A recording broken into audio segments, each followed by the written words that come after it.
Grief means the fear of losing. Grief does not mean losing, because you don't lose anything. We think that we lose, but you don't lose. Why do you don't lose? Because there is nothing to lose. Because there is nothing which dies. In this world, there is nothing which destroys. Everything is indestructible. Everything is indestructible, so that you don't lose anything. We say that this person has died. He doesn't die. His body dies. Why his body dies? Because his body is born, and that is why his body is dead. But this person does not die, because the person is within the body. There are two things. One is deha. One is deha and the other is dehi. Deha means body. Okay, deha means body, and dehi means one who resides within the body. So the person who resides within the body is not the body. He may impose himself because of ignorance. He may think, he may perceive that I am this body, but he is not the body in reality. Okay, so he is something else. He is something else. He is something beyond this body. Okay, so when we say this is my body, means I and my body is different. It's not me. I don't say this is me. I say this is my body. So I am different from my body. So the first thing that Krishna says is the knowledge of the truth of this body, the knowledge of the truth, the knowledge of birth and death, and the knowledge of that we are never touched with birth, we are never touched with death, we are untouched. We always are untouched with birth and death. Birth and death does not touch us. We are always beyond that. We don't take birth, neither are we dead.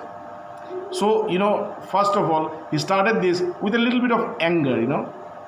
With a little bit of anger. He said that Sri Bhagavan Vacha. Now, so before we start this Krishna's words, I would like you to pray to the Lord. Pray to the Lord that this essence of Bhagavad Gita may come to your heart, and you may feel this. Just pray this. And I would like to tell you about something which Adi Shankaracharya had said about Bhagavad Gita. Because there was somebody who asked me that is there any reference of any great spiritual personality in the Western years, means many years, like 10,000 over 1,000 years before, who had said about Bhagavad Gita. So today is Shankaracharya's, Adi Shankaracharya's birthday. So on this birthday, I would like to tell you one sloka that Shankaracharya had said about Bhagavad Gita. Okay, so just pray to God so that this essence of Bhagavad Gita, it dawns within your heart. It dawns within your heart. Don't try to understand it. Pray to the Lord to make you understand. Because if you want to understand it, you will never be able to understand. You will understand it with your own intellect. But if the Lord makes you understand, that is the real understanding. Okay? So pray to the Lord. Lord, I am nothing. I have no quality at all. I have no quality. I don't know anything. I am ignorant. Please make me understand this Bhagavad Gita so that my heart can feel the essence of Bhagavad Gita. Okay? So, what did Shankaracharya say about Bhagavad Gita?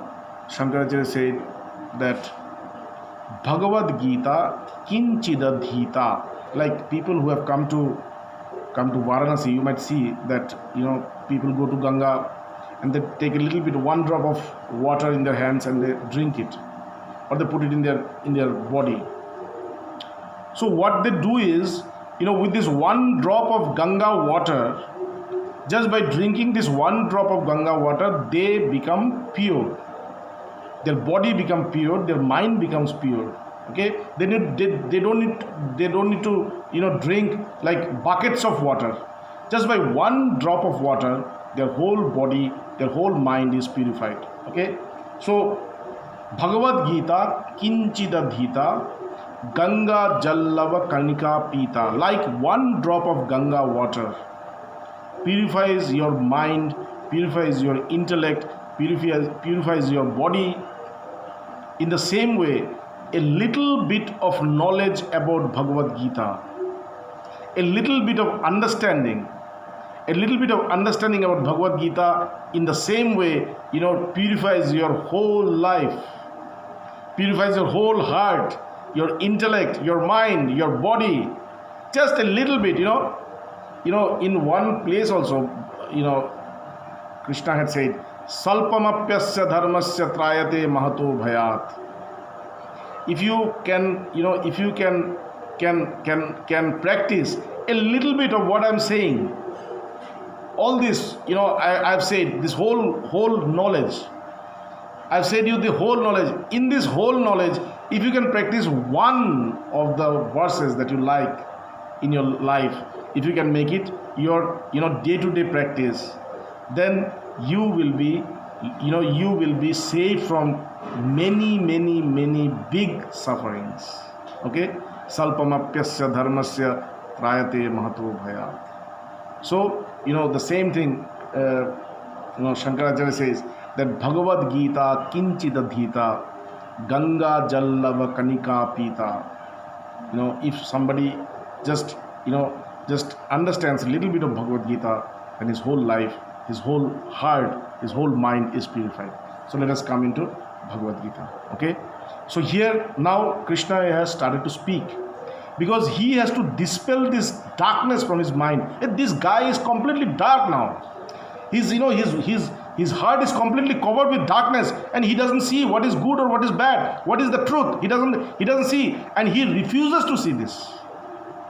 He doesn't see this. This is one, and he refuses. Oh, I don't want to see. I don't want to see. I don't want to fight. Okay, that is why Krishna, with a little bit of anger, with a little bit of trying to hit him, the first thing that he said, Ashocha navashochastvam pragya vadangscha bhasase. You are grieving for something which should not be grieved, which is not fit for grieving. What are you saying? What are you speaking about? Whom are you going to kill? You are going to kill these people. Do you know who they are? What do you think? You are just imposing these people in the body, but they are not the bodies. They are the person who resides within the body. It's not these people. It's not these bodies. If you are going to kill, you are going to kill the body, but the person who is residing inside the body, you cannot even touch him, because there is no weapons which has been produced to touch that soul. Achiddoyam. There is no, Nainam Chindanti Shastrani. Nainam Chindanti Shastrani. There is no weapon produced in this world which can touch the soul, which can even come very close to the soul, because the soul is beyond everything. So, Ashocha navashochastvam pragya vadangscha bhasase. You are, Arjun, you are grieving for something which you should not do. First thing. And pragya vadangscha bhasase. And you are talking like a scholar. You are talking like a pandit. You are talking as if you know everything.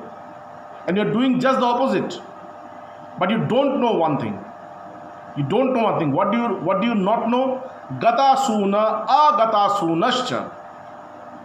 Gata suna agata sunascha nanushocanti panditaha. But you don't know the pandits. Pandits means here the wise men. The wise men. The people who have realized the self. The people who have seen the truth. Wise man never grieves for somebody who is alive or somebody who dies, because they know this life and death is the state of the body.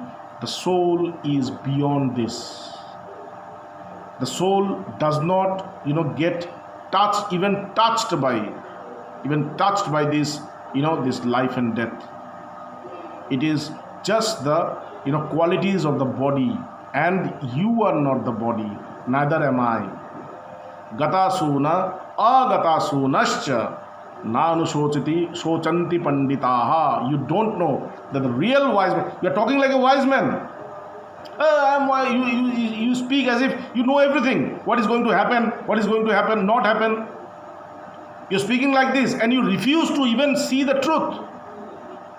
And when I'm speaking to you, you don't pay attention to it. You only speak about your own mind. But you don't know that if you think that you are a wise man, the wise man never, the wise man never grieves for somebody who is living or who is dead, because life and death is the property of the body. It is not the property of the soul. And these people whom you are talking about, Bhishma, Drona, they are not the bodies, they are the souls. They are the birthless and deathless, eternal souls. As you, or as me, or as all these people. And that is why, in the next verse, he is saying this, the same thing, that Nate vaham jatu nasam